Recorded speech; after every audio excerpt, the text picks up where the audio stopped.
It's been a while. I think I know how to go about it again. The thing is, I've not been on my program for almost about 3 months. The last time I was away for about a month, and then tried to go away for another 2 or 3 months. But nothing lost. It's just all about taking advantage of my free time I have.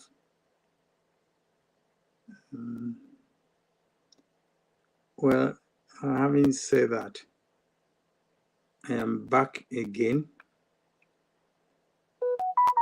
and I'm trying to fix a couple of things. And tonight, I'm taking off again with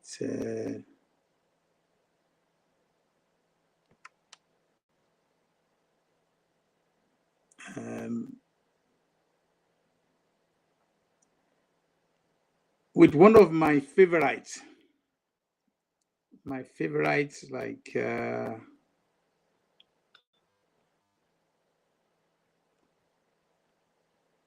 illegal. It should be by now, illegal. Illuminary àbí kíní kan náà sí pé mi tiẹ̀ níran nígbà tó yẹ pé old age la lọ fi kọ́ law. So but I have my guest in the studio now.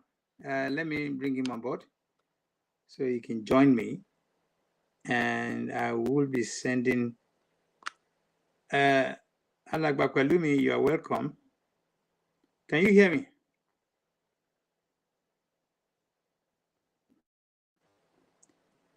Yes, Alàgbà Pelumi. How are you? Yes, I can hear you very clearly, sir. Thank you very much for having me. Good evening, sir. Fantastic. As usual, my program is not all about share, all that kind of thing. I have nothing against it. You know, it's another way of bringing in customers, bringing in people who may be interested in matters arising, things that are trending, and when they get involved, they are so excited because they be able to ask questions, to even want to direct the program. In the process, I want to launch a program here, and bloggers here, they get also a lot of kick and joy in it. Any program in you, even though I'm traffic, which is fine. So tonight I'm very happy to have you on board again. Like I said, you've been on my program for a couple of times, and I have no. Yes, I have no doubt in my mind that tonight again. Yes, we shall be able to work together, and well, I'm going to make it interactive. Interactive in the sense that you and I will be talking, will be working in terms of things you know that I don't know. A good example is what is going on in Nigeria as we speak. Can you hear me though? Yes, I can hear you very clearly, sir, except for the fact that your voice is breaking. Well, don't let me exaggerate that. I mean, I think if my voice is breaking in any form or shape, that would be due to your network. Again, I can afford to say Nigerian African network can be problematic sometimes, but that is the truth. That is the reality. We shouldn't be expecting anything different from Ipò Kati Goke, Kati wà ní level kan, level tí India àti Japan Germany it's not a competition, it's a thing of, do we know what we are doing? And we will continue to lag behind. Let's start by saying, welcome to OtunbaHOOLatest TV, OtunbaHOOLatest show, thing of joy. What's trending in Nigeria that you think our viewers should know about? What do you think we should be saying to our viewers? What do you want to tell them?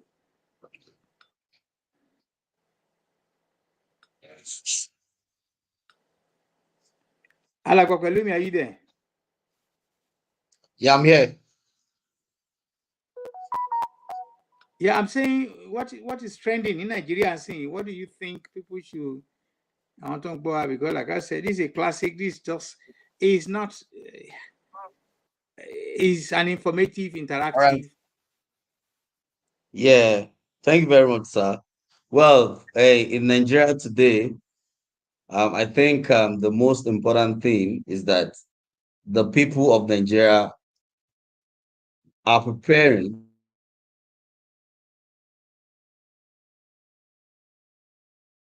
every discussion, every issue that has to do with the Nigerian people boils around governance, boils around leadership. And so you can see that we have a lot of challenges going on in Nigeria today. People are committing suicide as if though it is a normal routine. People are losing their lives, their loved ones, because we have failed to plan. People are dying of flood, people are dying of insecurity and a lot of things. But essentially, the epicenter of all of this discussion is about the fact that the people of Nigeria are preparing for 2023 election. And I think this will give them the best opportunity to redefine their story, to redefine their history, and to tell how far we can go together as a nation. So essentially, a lot of things are happening in Nigeria, but this appears to be the most important thing now.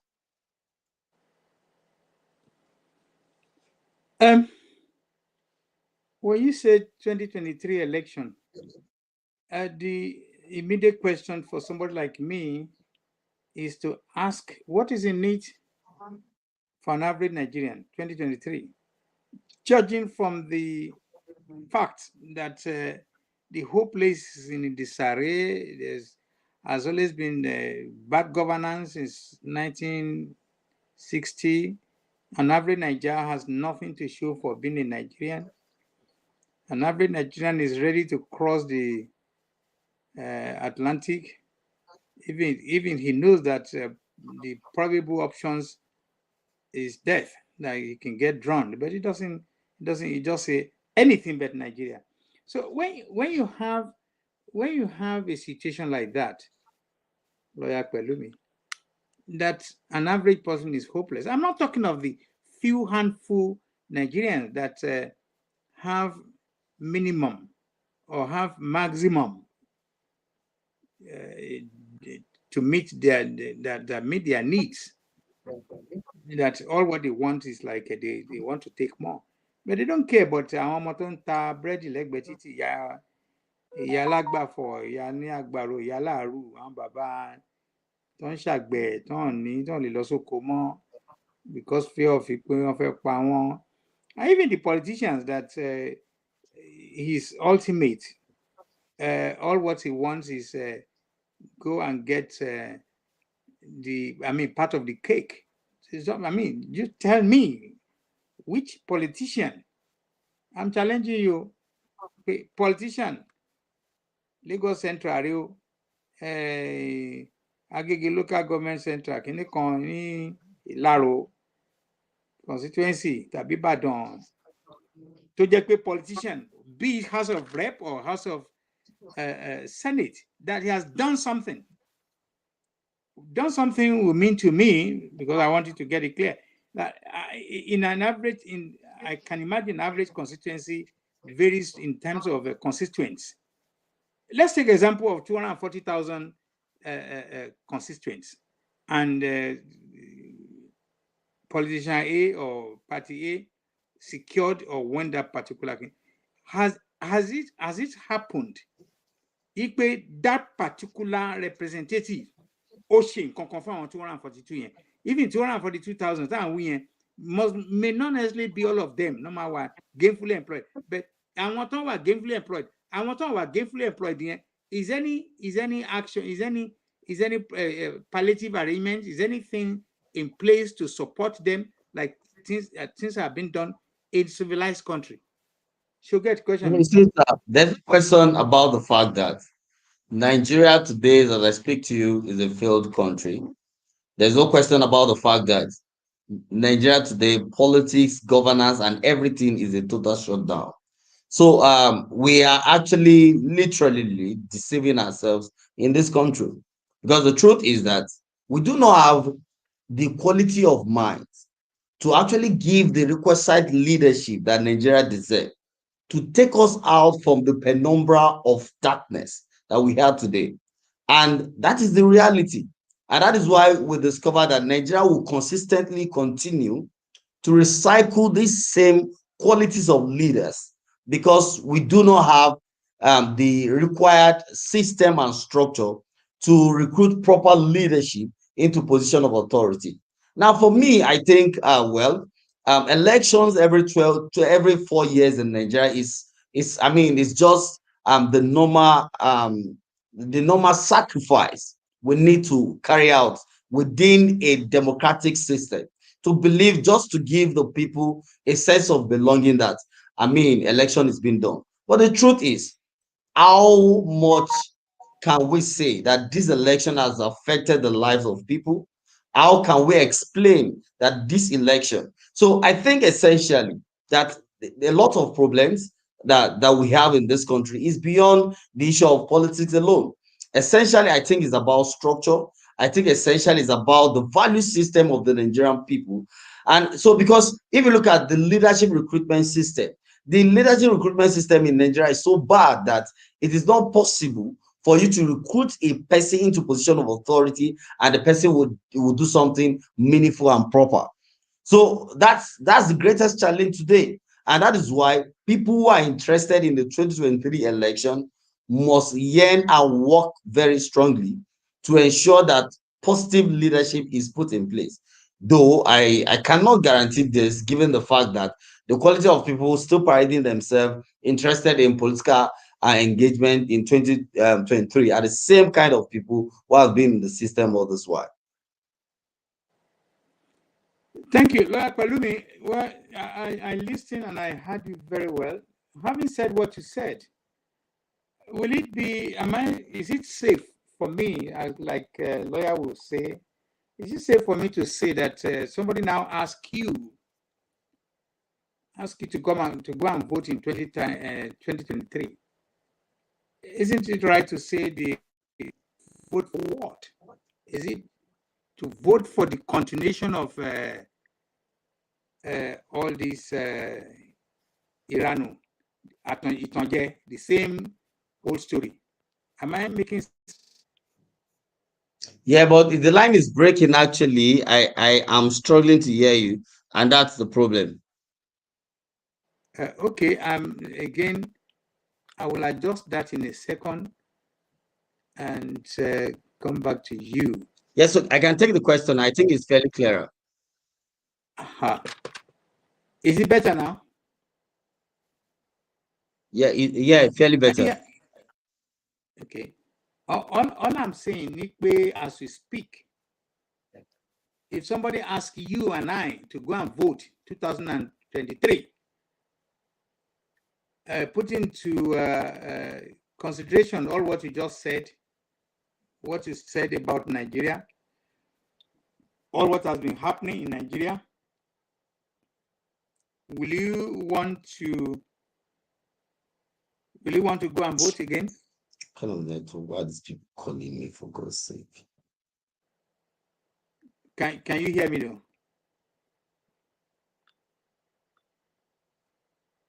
Goro Mali.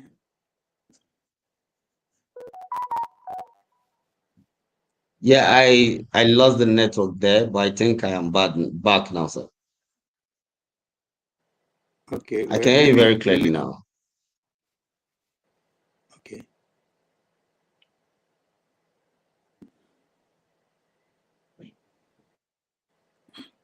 I think the network is funny. Yes, I can hear you now, sir. Aha.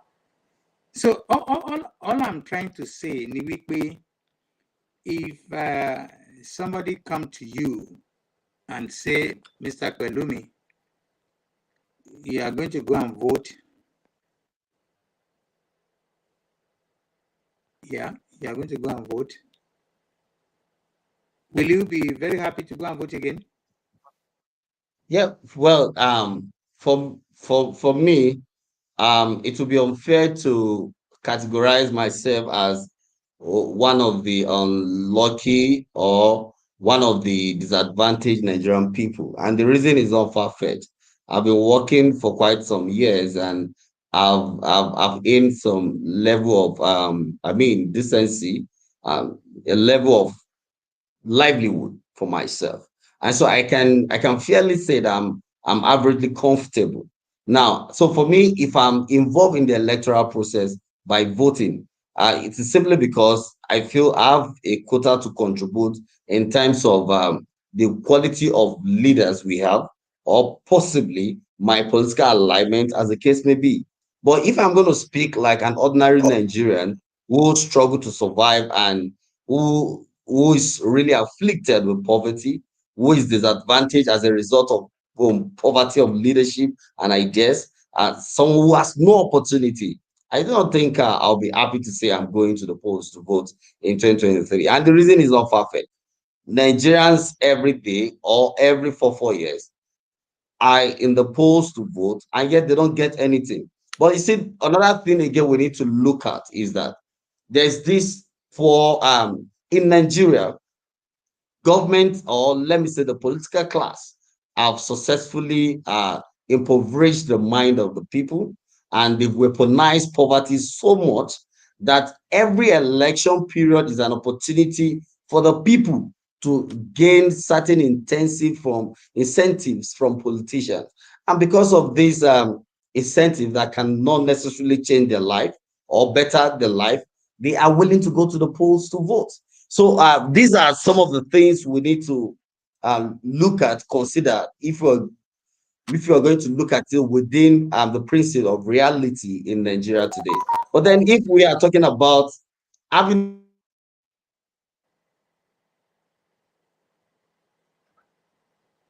country, we are meaningful given the current situation we are in the country. Uh, Lawyer Pelumi, I'm happy you have been very honest, because at the end of the day, it's expected of you anyway. As as a good lawyer, you know, one of the requisites is you're going to the equity. You must go there with clean hands. Yeah, You must very be honest important. to your clients, and you must be able to tell the truth all the time. There should not be any reason why you cannot tell the truth. You just said it, that going to vote again is not like we want that's the Yeah. equivalent. Hmm. That's the equivalent. Pelumi, that is the equivalent that some people are saying because at the end of the day, will mean nobody gets nothing Yeah. for that. Yeah. So And that's the situation we are today. That's what we have today, yeah, sadly. but that's exactly what is going on. So the question again is, why should people like you and I not telling people not to go to vote? It will be part of our right, part of our duty, part of the duty that you and I, because you just said it, you and I know better than ordinary people. You are not in the sovereign lines. You are not one of the people who are trying to make ends meet, no matter how bad. You are not, I'm sure you don't have any relative that is selling pure water. Am I making sense? You're right, sir. And you don't have any of your relatives that is in the business of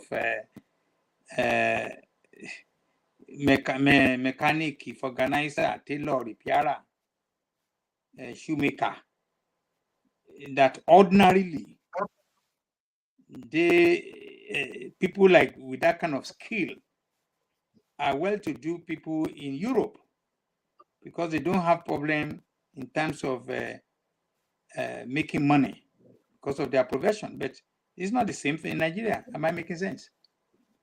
Yeah, you're right, sir. So, and you will also agree with me that there are larger numbers of àwọn tí wọn ò rí jẹ tí wọn ò rí mu tí ilé ayé tí ò smile anything good at them.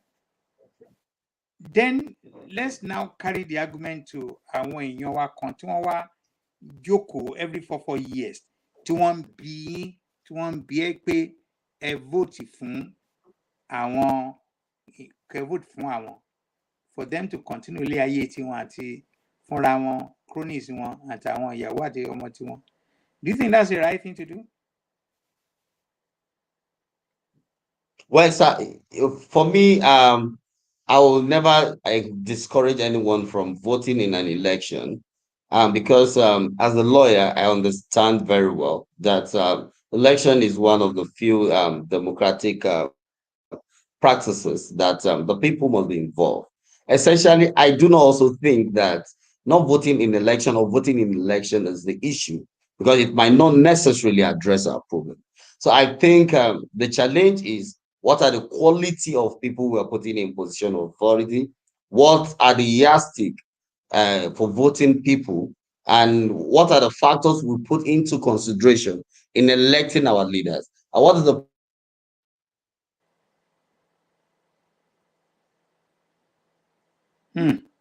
recruiting our leaders? These are things I believe we can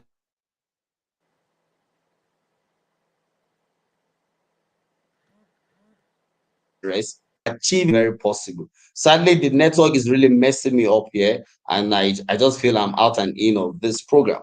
But in any case, I think, like I said, election is very crucial, because, and in the process of evolving and growing, there's a possibility of a major disruption. And the process of that political disruption can emerge or can come to place through a political process. So I feel a point is coming that the people will be saturated and will be tired. A time is coming that people will get tired of voting people who lacks capacity, who are not patriotic enough to give positive direction and leadership. Today, like I said at the outset of this program, we don't need a native doctor to tell us that Nigeria is a failed country, and that's a fact, because the indices are all over the place. Nigeria today, as I speak to you, cannot even pay their armies. Nigeria today, as I speak to you, cannot even pay anything. We are literally living on debt, and this is a sad situation we found ourselves. And the reason is because we have a set of people who call themselves leaders, who are not visionary, who cannot plan.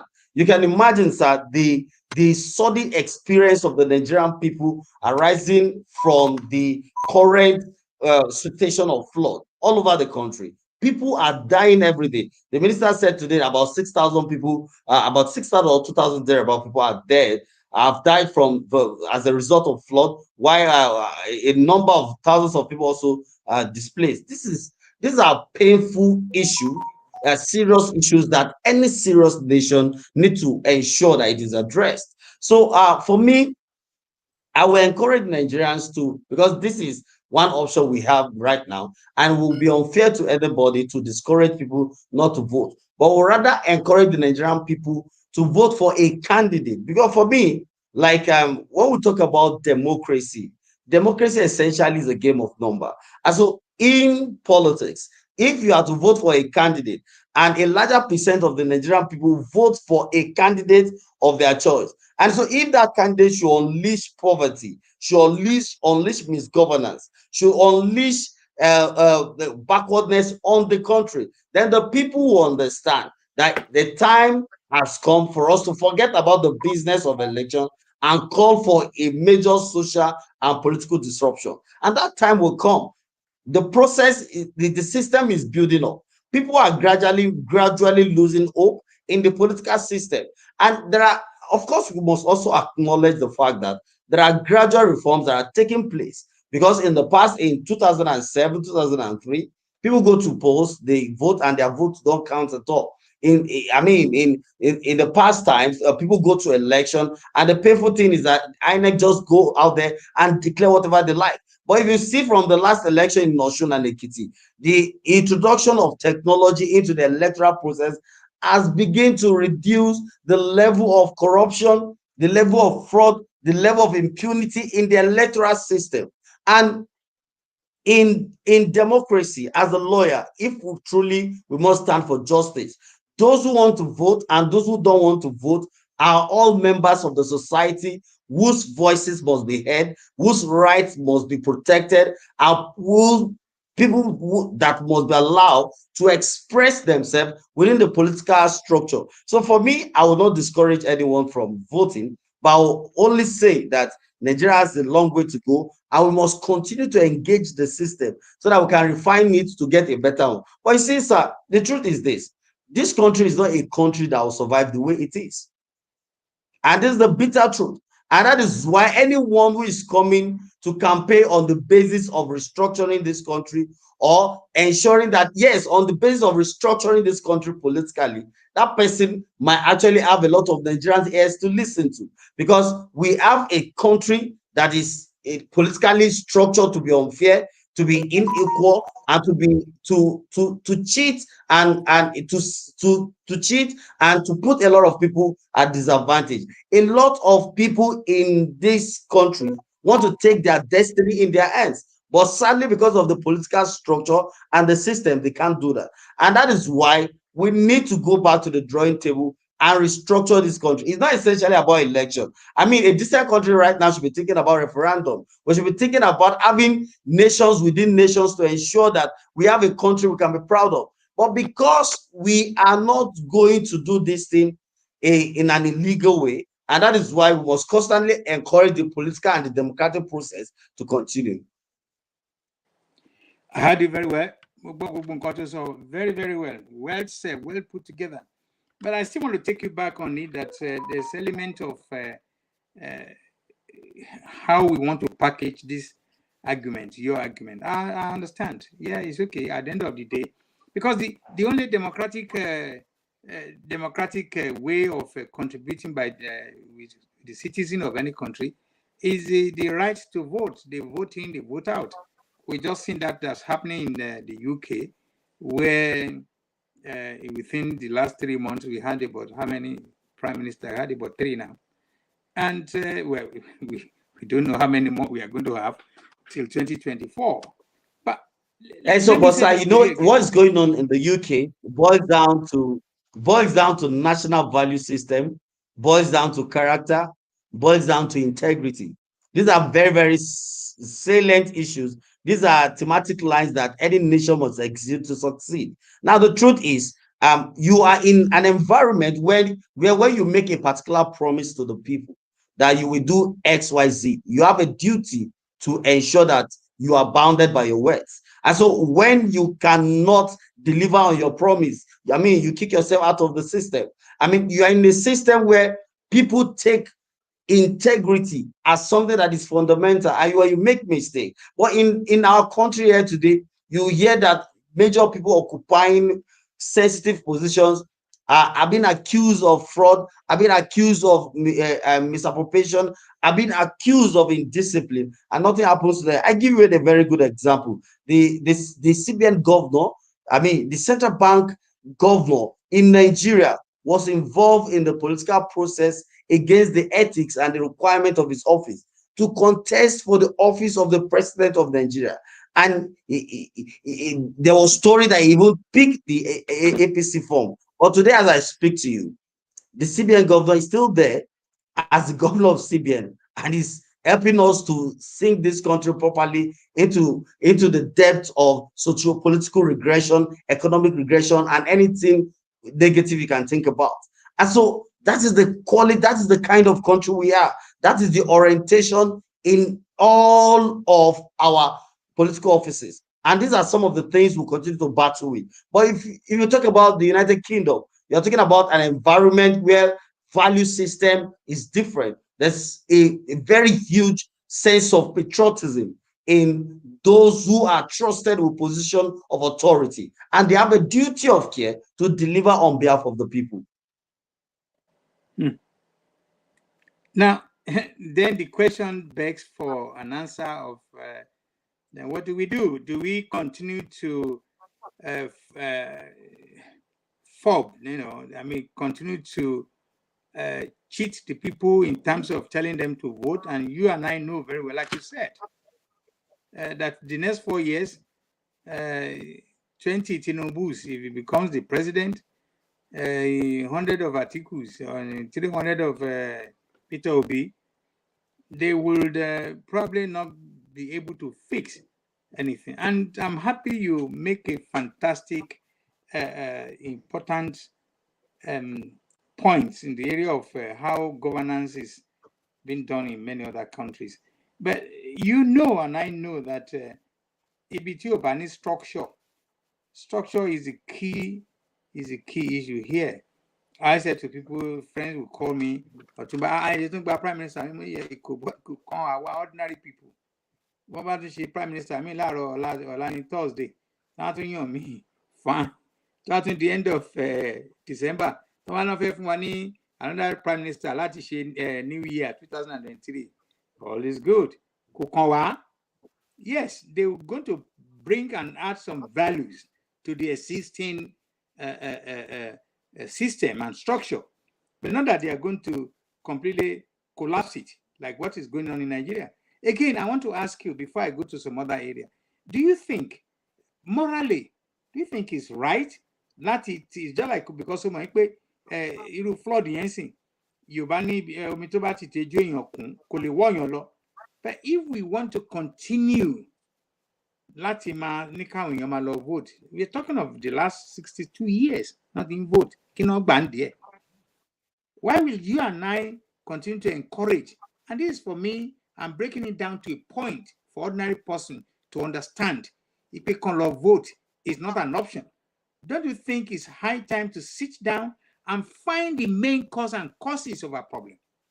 And if we find the main cause and causes of our problem, our problems, the causes of our problem have been well discussed and several times, different fora, different people. And there's no question about the fact that the problems are staring us in our face.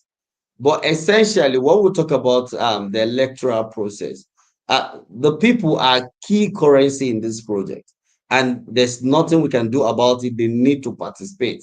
Because the process can actually help us to liberate the country.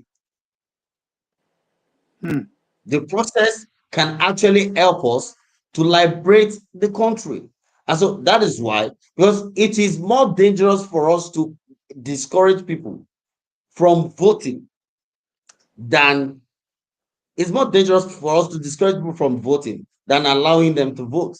What I feel very, very important is, for example, if we all vote for a candidate that can listen to us, that can understand that this country, we need to restructure it, that will agree with us absolutely that it is important at a time like this that Nigerians must sit down together to negotiate the basis of their existence.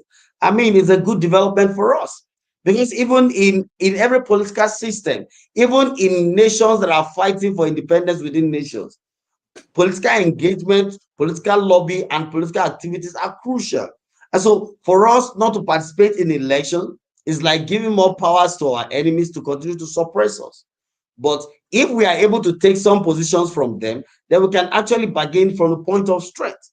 I mean, this is my personal view. Ideologically, for some other persons, it might be different ideologically, but it is my view that people should be encouraged to participate in the electoral process, and people should be encouraged to vote for candidates they can actually engage, they can assess, they can talk to, and who has the vision. In 2015, President Buhari and the APC government gave the impression that one of the cardinal things that will be done during their tenure is to restructure the country. And I tell you, a lot of people, particularly from the West, believed President Buhari. A lot of people believe that the APC government will restructure this country and ensure there's equity and justice for all. But sadly, the government has dragged this nation into an abyss of humanistic regression. And this is the worst in the history of human existence, and it is not just about Nigeria. And that is why today you can see the United States of America is shutting down all their outlets, all their projects in a country called Nigeria, in Abuja. And people cannot even engage again. So in any country of the world where the United States of America shuts down its office, then that country is over. That country is over. That country is not existing again. And it's actually a shameful thing, but beyond being a shameful thing, it's actually a threat to our existence. Because for them to shut down their embassy, to shut down and begin to evacuate their people from this country, it means that there's like a tsunami that is coming to us. May God protect us all. Again, I'm sorry, I'm not being stubborn. I'm not like repeating the same question. But like I said, I'm going to go to. I have a couple of lists of area I want to chat with you. I mean, gist, and we can discuss it. Isn't it right to say pé kò dáa pé ká máa encourage nígbà tá a mọ̀ pé ibi tí òjò àgbàrá wà yẹn àwọn kòtò kan wà ń bẹ̀ tá a mọ̀ pé àwọn kan lọ tàbí a better example pé wọ́n ń pọnmi sínú apẹ̀rẹ̀ ni you are not going to get anything for this.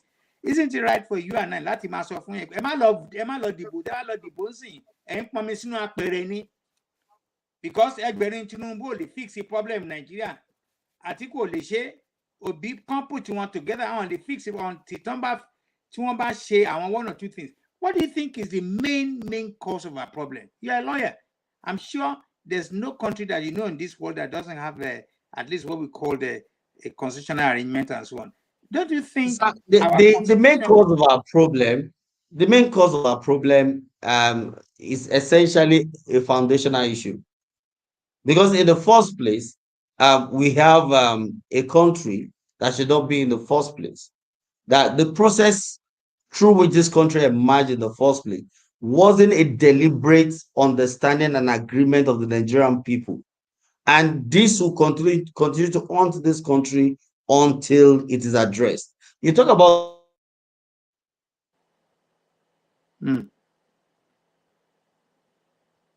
constitution. The current constitution, the constitution was imposed government. You talk about the independence constitution. The independence constitution does not properly reflect the aspiration of the true Nigerian people. You talk about the amalgamation of the North and the South. These are crucial issues. So our problem starts from there. And that is where we are today. So until, as a Nigerian, we go back to the drawing board to address some of these issues, then we might not have headway. And the truth is, in 2014 or 2014, thereabout, President Goodluck Jonathan set up a sovereign national conference, set up a body to sit and rediscuss the basis of Nigeria's collaboration as a nation. And a report was produced.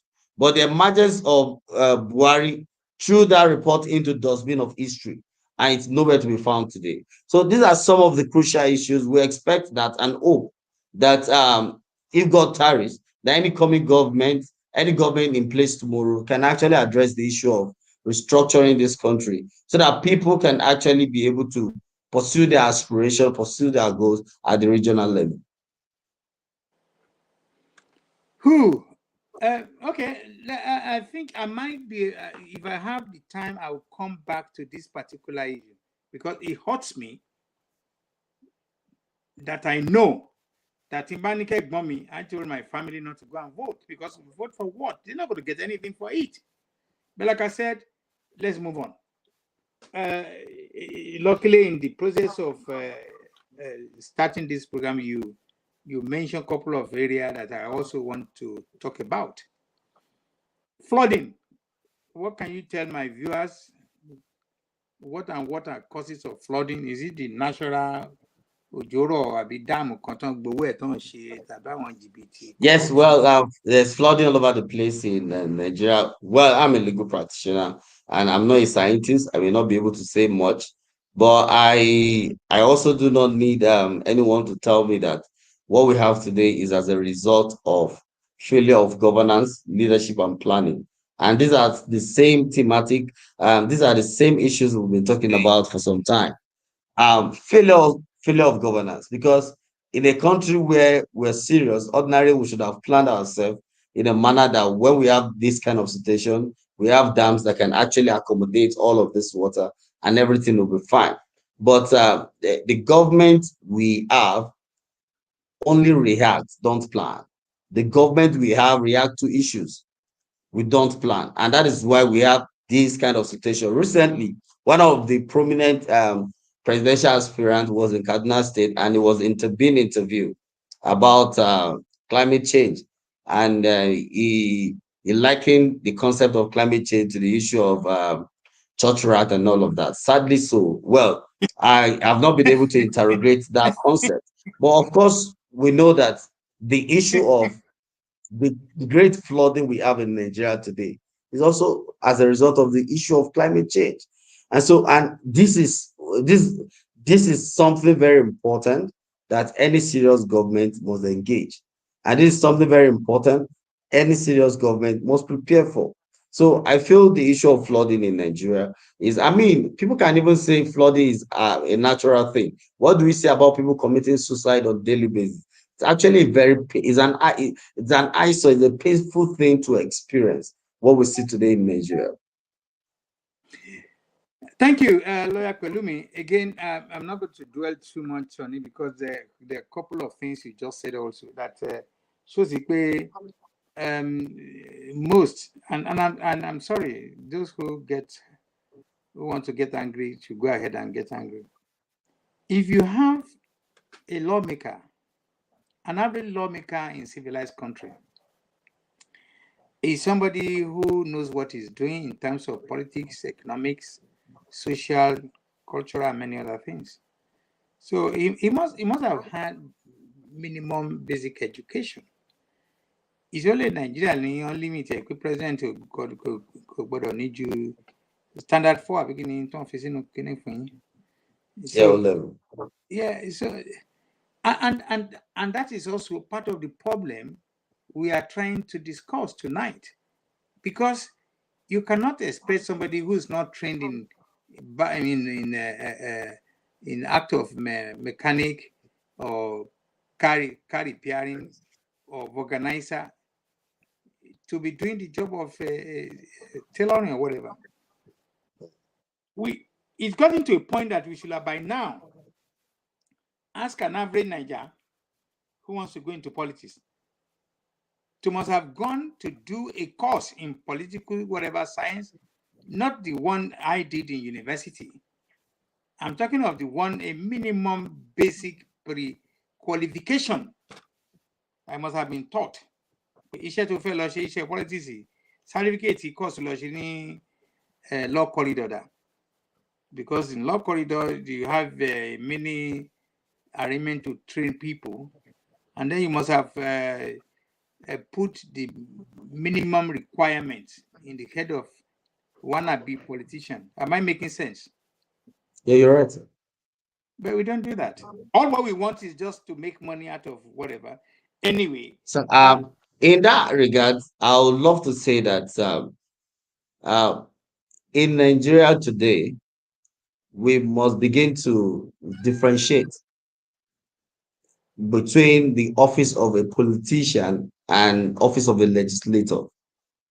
A legislator can be a politician. A politician must also, who is a legislator, must also be a legislator. But the situation we have in Nigeria today is that we have the legislative house populated by politicians who are not legislators. And this is a very serious issue. You have people in the legislative house who don't have basic knowledge of the process of making law and what is their responsibility as to engaging the society or government to ensure that we have a functional government. And so when you have so many politicians as legislators, but that are not also legislators, then we begin to have our output becomes very shameful. Our output becomes very light because politicians are only oriented in the aspect of winning elections alone. They are not Mm-hmm. so concerned or particular about development because some of them are not even knowledgeable about it. So we need to understand that it is not necessarily about electing politicians into position of authority. We need to elect people that are competent and qualified to carry out the job. So if you are talking to someone who wants to be president of Nigeria and the person really understand the concept of, climate change, think about it. If you have such a person as a legislator, by the way, he was a legislator before. So these are some of the issues that we need to understand. And I'm not saying this about the candidate of APC alone. The truth is that a lot of these candidates are not even fit enough to actually carry out the job they are supposed to carry out. And this is a painful experience that we have today in Nigeria because whether we like it or not, it's also the question of leadership recruitment in the system. So it is not something that can be thrown into the dustbin. It is something that must be engaged and must be addressed. And how do we address this? We can essentially just sit down and not participate in the process. We need to participate by way of giving alternatives. And that is the reason why I said we cannot tell our people to shy away from politics because they are crucial currency in the business of governance. And so when people refuse to, and I say this today, and I've said this severally, why we have charlatans as leaders today in Nigeria is simply because in 1999, when a lot of people fought for democracy in Nigeria, a lot of people that should have participated in the process stood away because they don't want to put their name into the murky waters of politics. And because of that, charlatans and people without clear focus and sense of direction took advantage of the system and turned themselves as instrumentalities of government as our leaders today. I give you an example. A lot of people are involved in the struggle for the liberation of the Yoruba nation. Think about it. Tomorrow you have Yoruba nation and, and keep people who have the value, the quality, the integrity to bring about development refuse to participate in the system because they refuse to participate in the system because they believe essentially that participating in that system will rubbish their reputation and image. Then we're in trouble. And that is why we cannot, because essentially, it appears to me like a cancel culture. We cannot cancel the system. People must participate in the process so that we can have a common liberation for the country. Lawyer Pelumi, as much as I don't want to, because I have no doubt in my mind that we are speaking the same language. So I just have to continue with some of my area of gisting that I want to have with you. But before I go, let me say this to everybody that now you just explained, you just highlighted the cause and causes of our problem. Again, the question is, what are we doing about it? We have not been doing anything about it.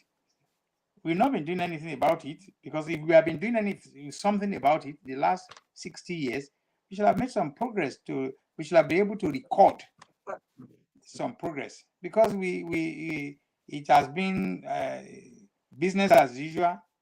Once Chubati Wale House of Rep, whatever, whatever, that's it. And our ordinary people, once they get the crumbs, if they get at all, business as usual. So, Yeah, that's but correct.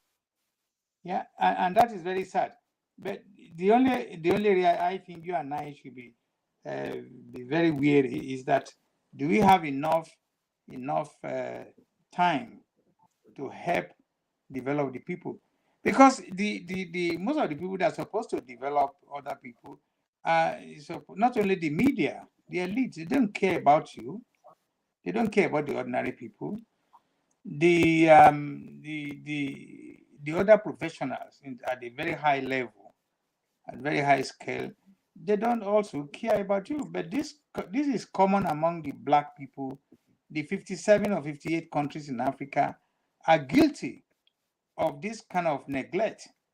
As far as they are concerned, it's just the elite among them that the ones they have a good roof over their head and their family, and they have a good car, they have a source of it, whether it's stealing or whatever, which is a professional area in many African countries, especially in Nigeria. Stealing public money is a profession. A lot of people want to qualify to be part of it. Because that's why when you see what people are going through, it hurts me as a person. I'm not speaking for everybody. It hurts me as a person. Now, the media, I'm sure you must have heard, about media. I cannot imagine that there is a day, or there was a day that you don't have a look at one of our medias. Before I allow you to work on that, we have media in Europe. I mean, my my my connection with media. And you also know that I've been in media for almost about 18 years. I've been like campaigning and talking for the voiceless people, the people who are helpless, people who have not. How far the message has gone, I don't know, but I can still see that it's just like the last how many years as I've been doing it, people are still suffering. But media in our own part of this world, especially in Europe, especially among an area I'm going to take you to later on, they are not doing what they're supposed to be doing.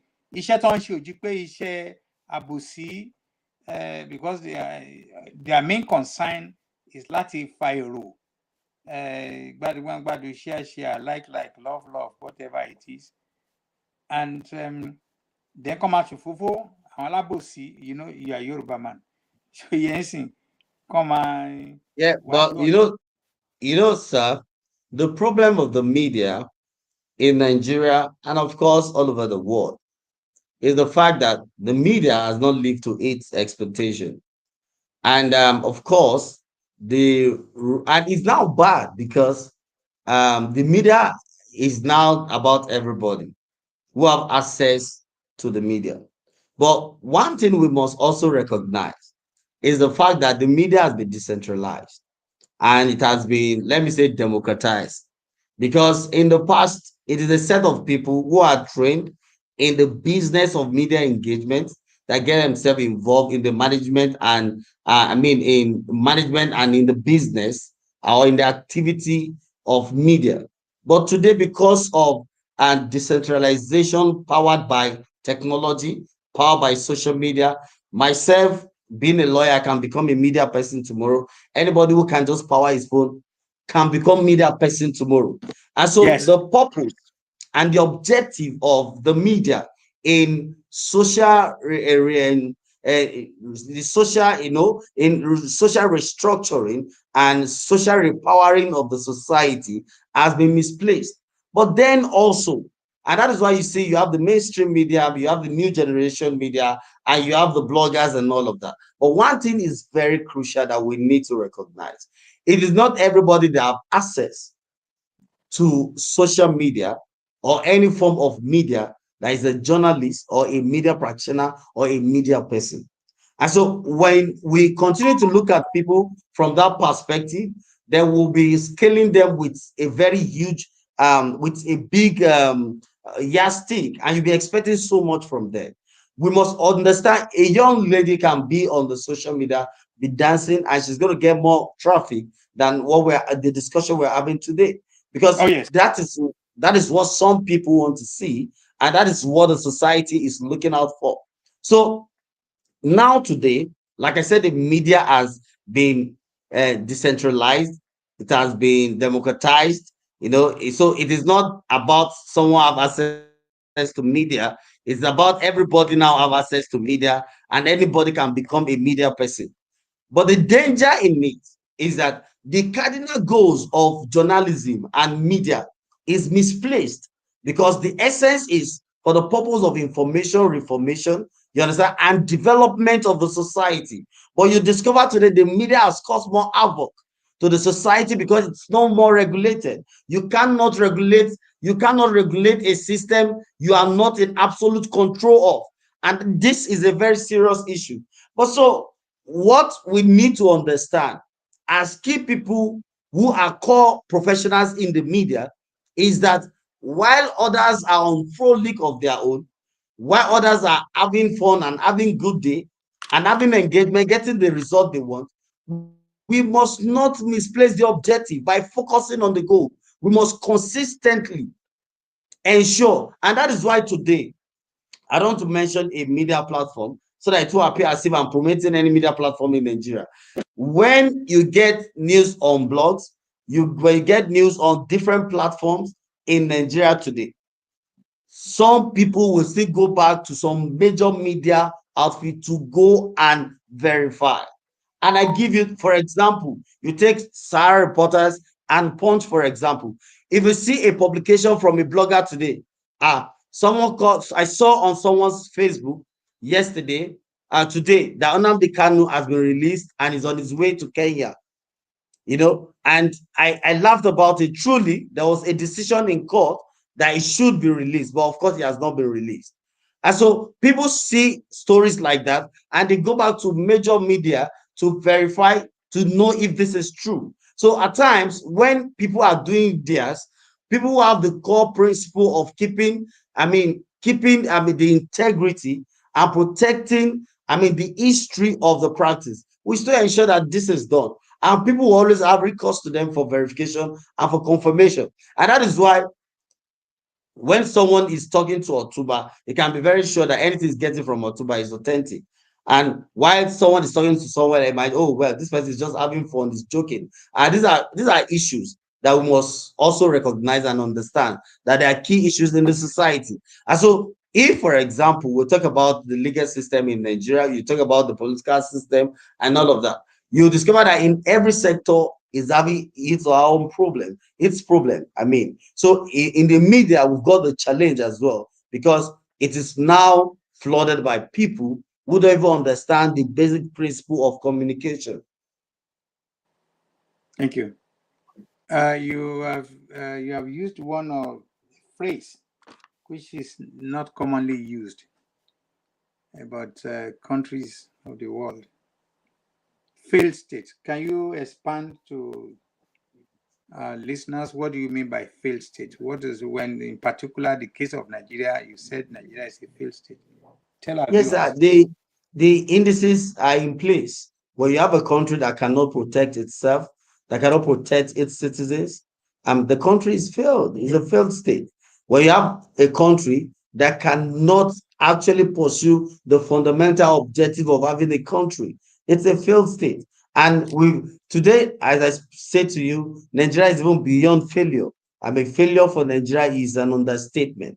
Nigeria is actually a failed state. We actually need, and that is why you listen to a lot of people who are coming for 2023 election. They tell you about revamping the country, about redesign the country. The slogan essentially is just about taking the country out of dungeon, because even the political class have recognized the fact that Nigeria is a gone state. Very sad. Very, very sad to note. And the losers are the people. The people who are ordinary are the one losing out because they have no choice but to continue to live with the pains which are not necessary.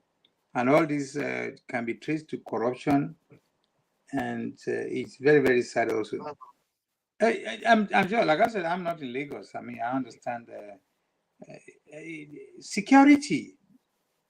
I'm sure you must have, you heard or read about somebody having a bulletproof car and the others have no bulletproof car. They're now all gone to their makers to, so what do you want to tell us about security in Nigeria? Yeah, well, Nigeria is a failed state, like I said, and security is one of the key issues there. Um, uh, Nigeria, like I said, issue of security is actually a sad narrative because even securities now need serious security. They need to be protected. I give you an example of what the sad situation that happened to His Eminence, Prophet Pastor uh, Suleiman Johnson Suleiman, who came out to say that God saved him and all of that, even though he was in bulletproof car, Can you and imagine? a lot of people died in the process, Those who God So don't love. I personally reacted to the claim and the statement because I feel like it's actually disrespectful and it's spiteful against the family and those who lost their life in such a painful situation because the country, even President Buhari's convoy was attacked in Nigeria. So there's no question about the fact that the country is not safe. And it might That continue this way because our country, our government make it so. Our government refused to educate the younger ones. Our government refused to put in money in education. Our government ensured that our people are jobless. And because of that, people now have uncontrollable appetite for survival. And in the quest of survival, in a situation where the country has turned into jungle, it's about survival of the fittest. And in the process, security will be broken down. And that is what we experience now in Nigeria. very, very unfortunate again. I mean, all the area I've thought that maybe there will have been changes because I left Nigeria in 1970, even though I've been in and out of Nigeria. And but I couldn't find any area of improvement, and that hurts me also. Um, maybe who knows? Maybe now that we have the Chinese coming to police us, what do you say about the Chinese having police posts in our country in a I mean, sovereign? it's unbelievable. That singular act is a threat to the nation's sovereignty, and I can't even like to talk about it because it's really shameful. And I think government may have to do something about it because, we have been saying that the country is a failed country, and for that reason, if you are beginning to see things like this, one wouldn't be surprised when you have a system that is not working again. Then there's a tendency that you begin to see when you have a property that is dilapidated. Then at that point, you discover that such a structure will be accommodating animals, accommodating reptiles, and a lot of things. So when Nigeria is failed, you begin to say unbelievable things. And that's the example of it is having being a Chinese police station in our country. I mean, it's part of the station, and staffers were doing nothing about it. Lawyer Pelumi, are you a legal person? Has the government said anything about it? Because you are both legal and social elite in the country, Nigeria. No, to my mind and to more that I know, I've not heard anything about it. And you see, in Nigeria, for your own sanity, you need to just look at some things and just take off your mind because Nigeria is capable of running anyone mad. That's the truth. We see terrible things every day. In Nigeria, every day you see terrible, disgusting news simply because the country is failed. Today, I saw in the media that a man got angry that the child was crying and the man broke the child's hand. That's a very painful situation. I mean, that's a sick situation. So in Nigeria, you see a lot of things. In Nigeria, recently, I saw a video of a man who committed suicide. He voluntarily jumped into Lagos Lagoon. This is the kind of country we are today. So at some point, you just want to put your mind out of certain things and put your mind to, so that you can have some level of decency and sanity to be able to pursue your personal aspiration. And that's my case. So I wouldn't know if government has reacted to the issue of Chinese police station in Nigeria. That takes me back to the issue of will you now want to advise any of your uh, close relatives, family to go and vote?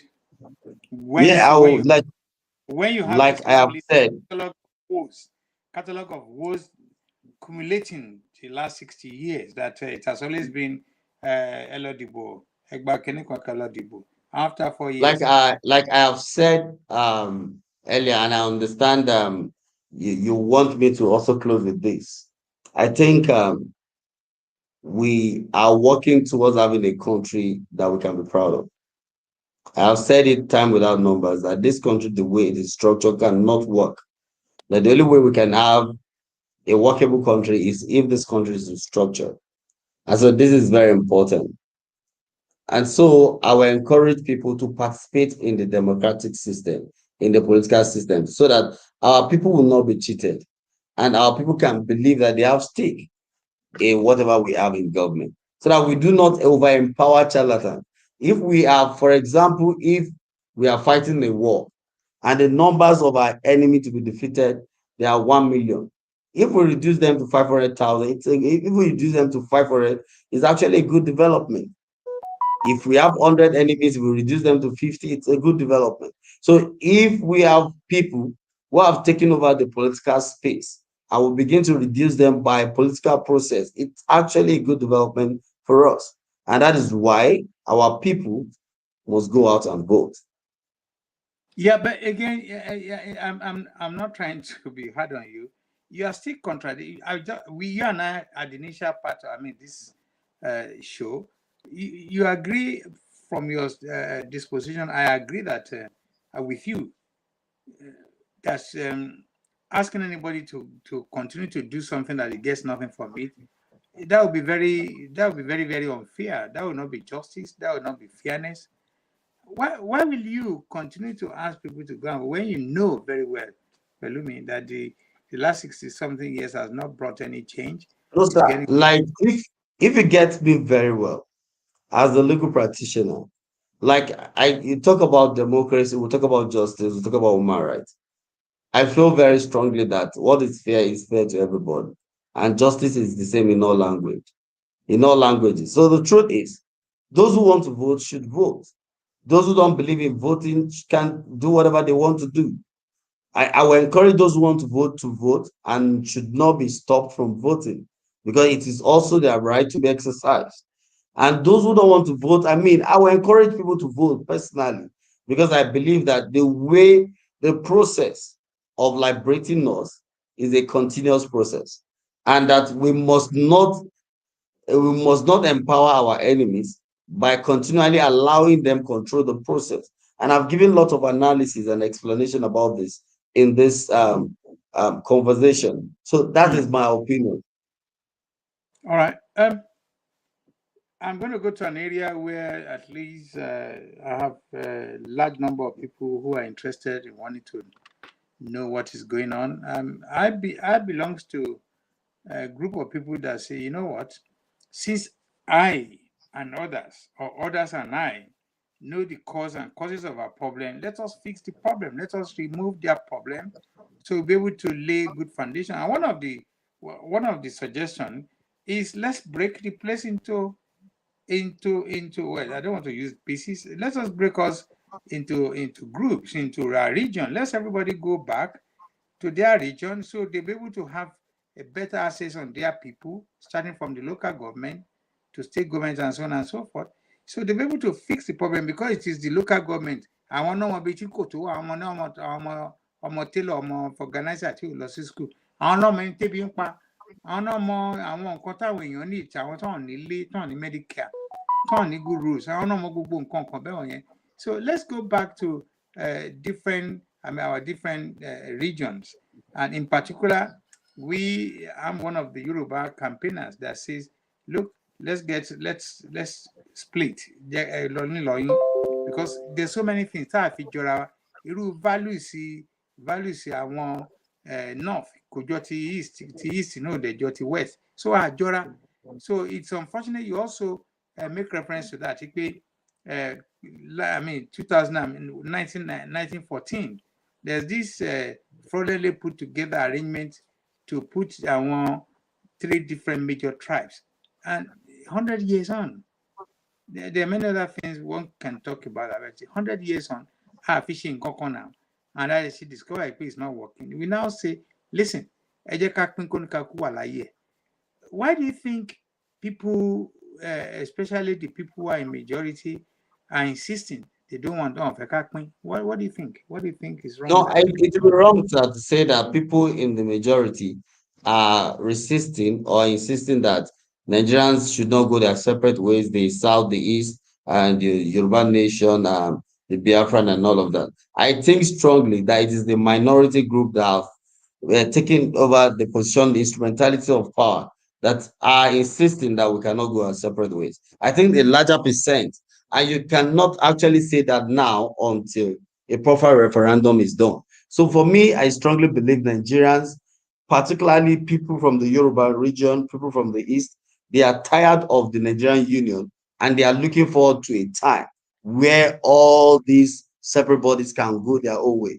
And that is why any government that is campaigning on the doctrine, on the principle, on the expectation of proper restructuring of this country may be looking forward to a better future for the Nigerian people. So I believe strongly that the Yoruba nation will come to stay. It has even come to stay, and it will come to stay at the proper and at the right time. And people are working across board. And like I mean, we've seen it, and the campaign is going. It has never been this that all of this will come to reality in no distant time. Thank you. I'm very happy. That sounds good to me because at least we agree that one of the solutions to this continuous 62 years bash brutality on our people has to come to an end, and hence the Yoruba campaigners are now saying enough is enough. We just need to get our own country, our own nation, and then we can start fixing the problem.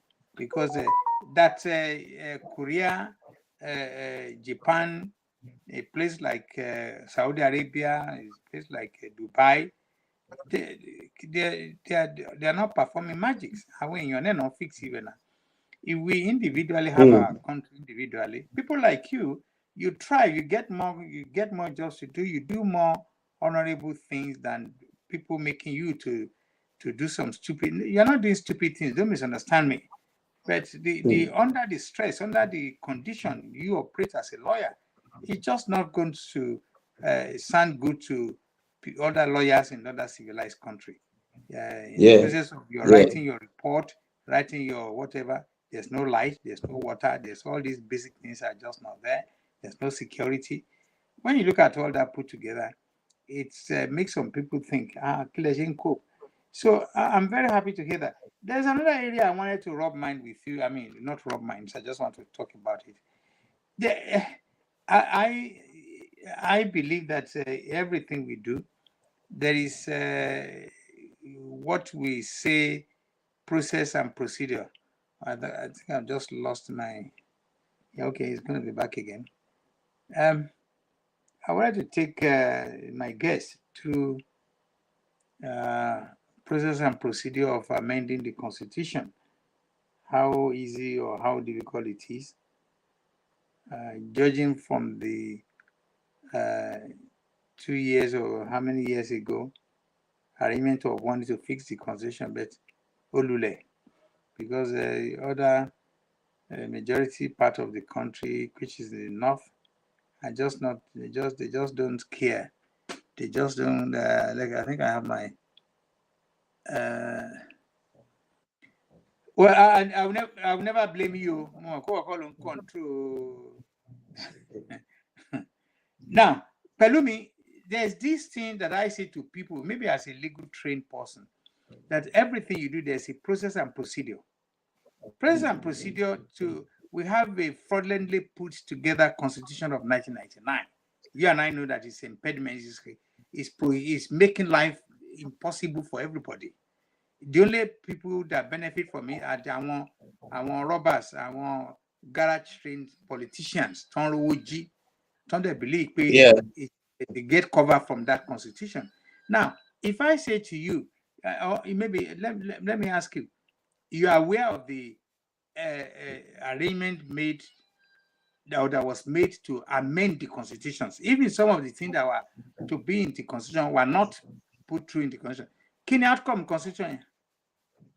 So the outcome of the constitution is still the kind of Nigeria we have today.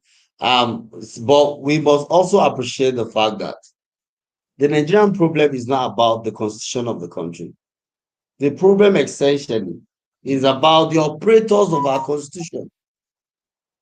We have a constitution that, if respected, I mean, to 70%, 60%, we might have a country that is decent. But the truth is, we have operators of our constitution, they don't even respect the constitution. They are not even knowledgeable in understanding the constitution and the rules of engagement established by the constitution. So this is actually another problem that we must all recognize. We talk about the Administration of Criminal Justice Act that essentially governs and operates the criminal trial in Nigeria. It's not being respected. You see the court giving judgment, giving orders, and it's not being complied by government. So are we still talking about the constitution, or we are talking about the applicability of the constitution, or how much government has the desire to respect the constitution? I mean, it's not essentially about the constitution. We must always understand the fact that these are human problems. These are human systems that must be addressed. So when we continue to put in place charlatans in position of authority, they will continue to disregard the constitution. And we'll continue to have this type of government. And the only way we can address this is when the Nigerian people look out for candidates with quality programs, candidates that can assure the Nigerian people, that will partner with the Nigerian people to restructure the country. And without restructuring the country, we may not get anything. People will not be accountable. They will only be accountable to themselves. Yeah, again, I'm sorry. When you say this and repeatedly, I mean, you and I know that the constitution is a problem. It's like a block. It's a kind of a cog in the wheel of progress. And it's making life impossible for millions of our people. But for some who are very happy to have the constitution in place, they are enjoying it. Tell me again, or confirm to me, the amendment, it was only 11 states that want to subscribe to it. Am I right? 11 states subscribe. The deputy Senate president said he's very, very disappointed by this. Only 11 states want to ratify the amendments out of 36 states.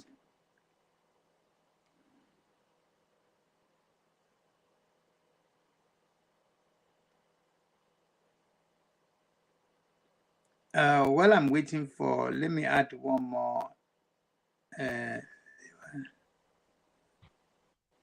Yes, I have someone who I can give him a 2 minutes opportunity while I'm waiting for my main guest. Alagba Olukoga, kí ló ń ṣẹlẹ̀?